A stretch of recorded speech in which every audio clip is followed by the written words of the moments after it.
Bienvenue à vous qui m'écoutez dans cette série intitulée « Les messages du psy ». Je m'appelle Grégory et vous l'aurez probablement deviné, je suis psychologue. Que voulez-vous, nul n'est parfait. Dans ce programme, je vous propose des messages en format court qui, je le sais, ont la capacité de transformer votre vie et de vous redonner du pouvoir dans un quotidien souvent stressant et oppressant. Alors, prêt à changer votre vie ? C'est parti ! Vous avez un nouveau message. Dans le message du jour, je vais vous parler de comment devenir plus riche. Eh ouais, vous avez bien entendu. Alors, prêt à améliorer votre niveau de vie ? C'est parti ! Vous arrive-t-il de souhaiter gagner plus d'argent ? La réponse est certainement un grand oui. Et il n'y a pas de honte à cela. Moi-même, ayant vissé au corps une trouille immense de ne pas pouvoir faire face à mes obligations, j'ai souvent ce désir de gagner plus.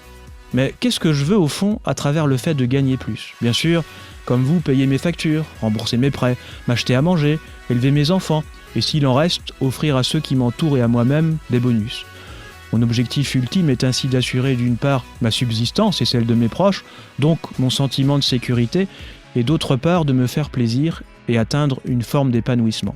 En résumant à gros traits, si je souhaite gagner plus d'argent, c'est pour trouver le bonheur. Une denrée que je ne risque pas de trouver dans un des rayons de mon supermarché. Dommage. Mais est-ce que nous parvenons à nos fins ? Sommes-nous plus heureux lorsque nous gagnons plus d'argent ?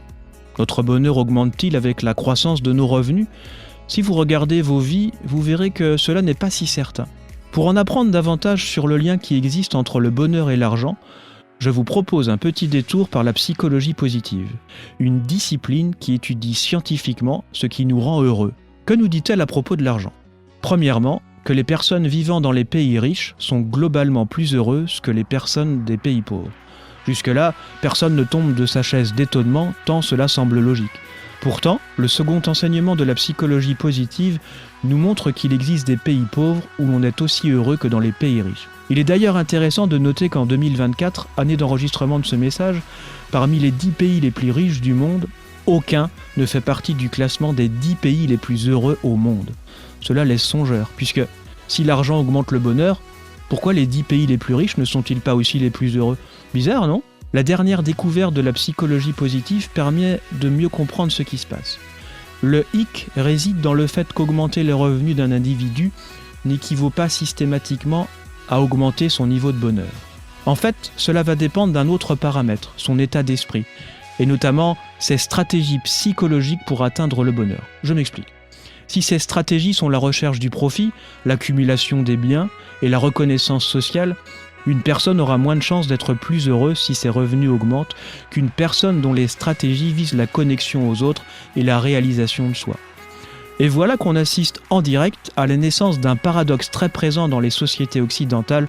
Chercher de l'or à l'extérieur, c'est-à-dire de l'argent, ne rend pas nécessairement plus riche intérieurement. Entendez, plus heureux. En effet, et toujours selon notre bonne vieille psychologie positive, il est nécessaire de cultiver pour être heureux d'autres ingrédients, et notamment un sur lequel je veux m'attarder dans ce message. Il s'agit d'un sentiment que je nomme l'or intérieur et que les chercheurs et psychologues appellent la gratitude. Eh oui, vous m'avez bien entendu, il est maintenant prouvé que savoir cultiver sa gratitude, c'est-à-dire savoir être reconnaissant pour les services et les bienfaits reçus, est plus efficace pour être heureux que de gagner plus d'argent. Incroyable, vous ne trouvez pas ? À ce stade, vous pouvez me rétorquer que dans le monde actuel, les sources de reconnaissance ne sont pas légion. De prime abord, je vous donne raison, mais pourtant, à bien y regarder, la liste des sources potentielles de gratitude est infinie, à condition que l'on aiguise notre regard pour les repérer. Voici pour vous le montrer quelques situations pouvant être source de gratitude au quotidien. Une personne vous sourit dans la rue, on vous prépare à manger, un ou une amie prend de vos nouvelles, vous contemplez un paysage magnifique, vous avez un toit sur la tête. Pensez aussi qu'un nombre incalculable de gens travaillent pour vous chaque jour, pour produire les aliments que vous allez manger, pour vous fournir Internet, l'eau et l'électricité, pour que vous soyez soigné en cas de maladie, pour éduquer vos enfants, pour que vous puissiez vous déplacer de manière confortable. Nous connaissons un bien plus grand confort que le grand Louis XIV, le roi Soleil lui-même. Bien entendu, je suis conscient que votre vie, comme la mienne d'ailleurs, n'est pas toujours un long fleuve tranquille, et qu'à côté des sources de gratitude, il y a aussi des problèmes, des difficultés et donc des sources de frustration. Je ne nie pas cela. Et se connecter à la gratitude ne consiste surtout pas à ne plus regarder ses problèmes. Cela serait une attitude néfaste à long terme.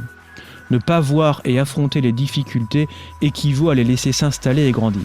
Cependant, Je sais qu'adopter l'attitude inverse, c'est-à-dire de ne regarder que vos problèmes, que ce qui cloche dans votre vie, en ne voyant pas aussi les bienfaits déjà présents, n'amène qu'à des choses des plus sympathiques comme le stress chronique, l'épuisement, l'anxiété et même la dépression. Avouez que dans ce cas, le menu n'est pas très appétissant. Mais alors, comment cultiver cette gratitude, cette richesse intérieure? Là est la question. On peut dire que la gratitude est comme une plante. Il est d'abord nécessaire de la semer, puis de la nourrir, et avec le temps, elle s'épanouit et ses fleurs embellissent vos journées. Pour cultiver la gratitude dans votre vie, je vous propose un exercice simple, mais redoutable, que l'on nomme le journal de gratitude. Pour le mettre en place, munissez-vous d'un carnet et d'un stylo que vous placerez judicieusement à proximité de votre lit. Ensuite, c'est très simple. Chaque soir, juste avant de vous endormir, notez 3 choses ou 3 moments de la journée qui vient de s'écouler qui sont des sources de gratitude. Un bon café, le sourire d'un collègue, un ami qui prend de vos nouvelles, le regard d'un enfant, un paysage agréable. Faites feu de tout bois. Peu importe que cela vous paraisse grand ou petit, ce qui compte, c'est que la chose que vous notez ait été bénéfique pour vous. Si rien ne vient, ou alors qu'une seule chose ou deux, ne vous prenez pas la tête. Posez votre carnet et donnez-vous à nouveau rendez-vous le lendemain soir. La gratitude a parfois besoin de temps pour germer. De plus, nul besoin de faire preuve d'originalité chaque jour en trouvant de nouvelles sources de gratitude. Et même s'il est bon de chercher de plus en plus dans tous les domaines de votre vie vos sources de gratitude, cette dernière n'a que faire des répétitions pour croître, bien au contraire. Pour vous donner envie de réaliser cet exercice, voici les effets scientifiquement prouvés lorsqu'il est pratiqué régulièrement pendant 4 à 12 semaines. Ces effets perdurent près de 6 mois après l'arrêt de l'exercice. Voici ces effets.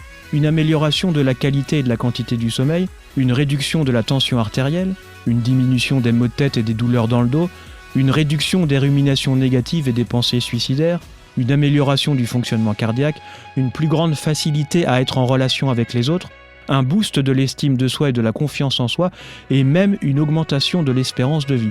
Certains travaux montrent un gain pouvant aller jusqu'à 7 ans, ce qui je pense n'est pas négligeable. Enfin, ce n'est que mon avis.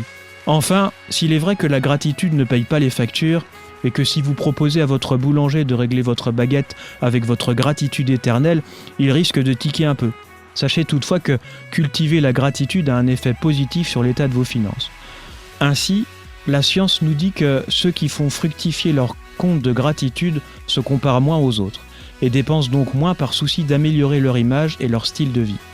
Ils se sentent comblés de ce qu'ils ont déjà et dépensent moins en choses inutiles, et ils arrivent mieux à se relever suite à des revers financiers puisqu'ils ne voient pas tout en noir. Sur ces éléments, qui je le sais ont le pouvoir de changer votre vie, j'en arrive au terme du message du jour qui, je l'espère, vous a plu. Je vous remercie sincèrement pour votre attention et vous donne rendez-vous dans un prochain message du psy. Je vous souhaite le meilleur.